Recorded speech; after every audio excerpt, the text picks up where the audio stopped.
56 भोग में अगर तुलसी दल ना पड़ा हो, बोलो भगवान भोग लगाएंगे? नहीं लगाएंगे। बोले ऐसे ही कोई भी कथावाचक कितना भी विद्वान हो जाए, कोई भी व्यक्ति कितना भी विद्वान हो जाए, जब तक ये गोस्वामी तुलसीदास जी की ये तुलसी दल का भोग भगवान को लगाता नहीं है, भगवान उस भाषा को, भगवान उस ज्ञान को भी स्वीकार करते नहीं है। ये तुलसी दल है। और आज भी कितनी भी बड़ी बात कहनी हो ना, लोग एक चौपाई बोल देते हैं और पूरी बात हो जाया करती है। ये तुलसी दल है, ये तुलसी दल है।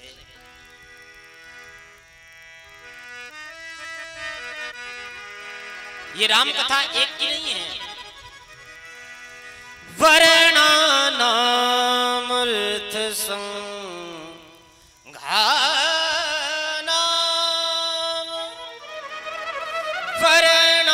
वर्णानामृत संघानाम, वर्णानामृत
गोस्वामी जी कहते हैं हमारी जो राम कथा है ना, ऐसा नहीं कि पंडित जी ही केवल सुने और पंडित जी ही कहें, ऐसा भी नहीं कि ठाकुर जी केवल सुने पंडित जी कहें।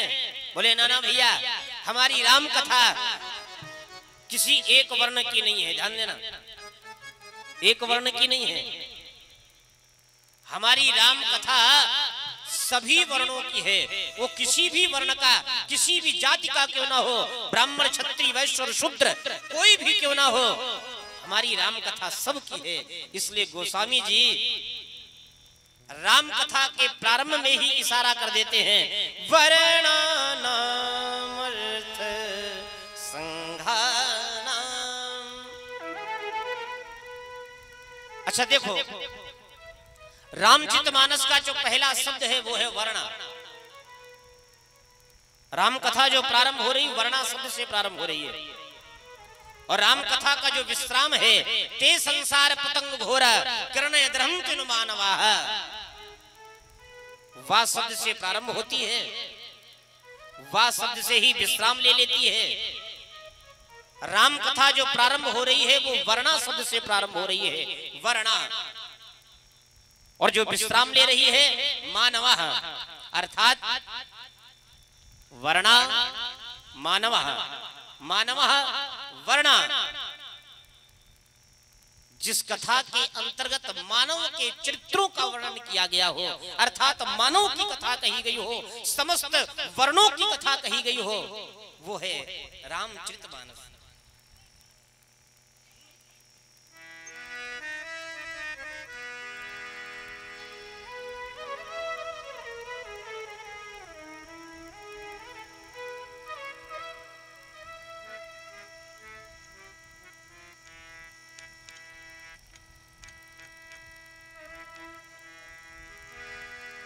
समस्त मानव मात्र की कथा है ये।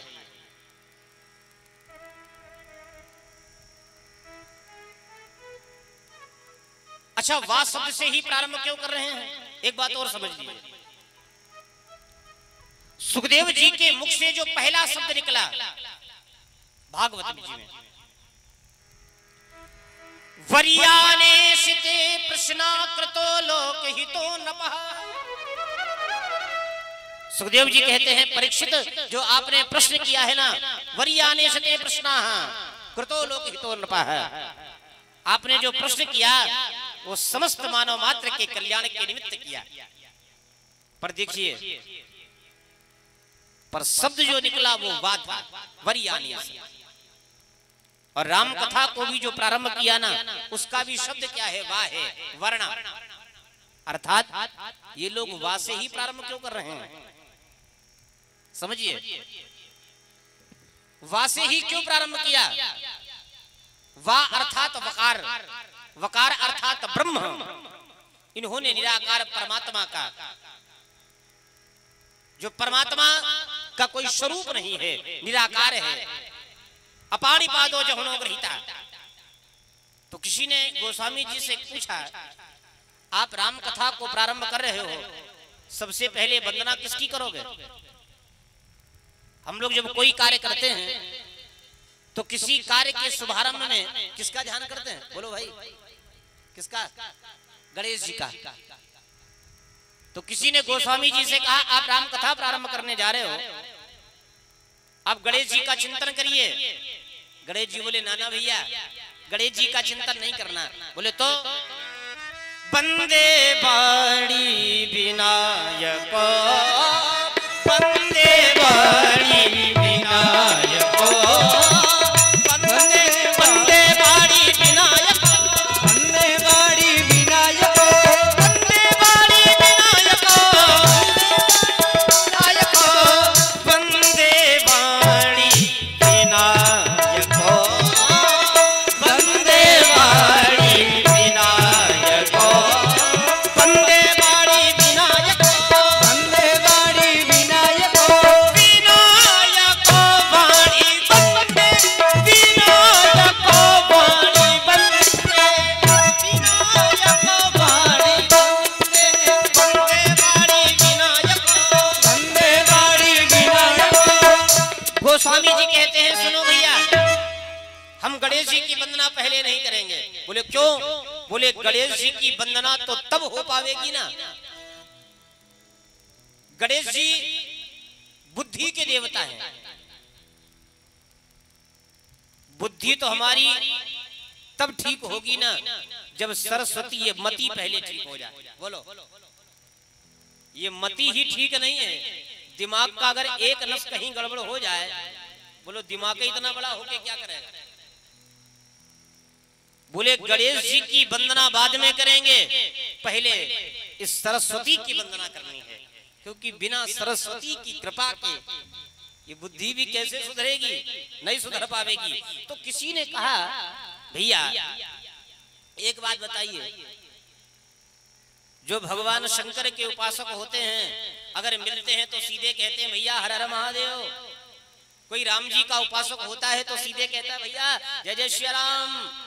कोई हमारी राधे रानी का भक्त है, तुरंत हाथ उठा के कहेगा राधे राधे भैया।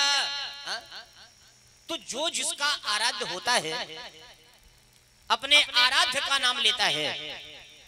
बोले गोस्वामी जी तो राम जी के उपासक हैं, राम जी के भक्त हैं, और राम जी का भक्त होकर के गणेश जी की सरस्वती को मनाने की जरूरत क्या जरूरत थी। थोड़ा ध्यान लगा के कथा को सुनिएगा, एक ही श्लोक के कितने अर्थ निकलेंगे। राम कथा जो है ना, ये भाव की है, ध्यान रखिएगा। एक एक चौपाई के अनंत भाव होंगे। राम कथा जितने भाव से सुनेंगे उतना ही आनंद आवेगा। देखो माताएं बड़ी होशियार होती हैं।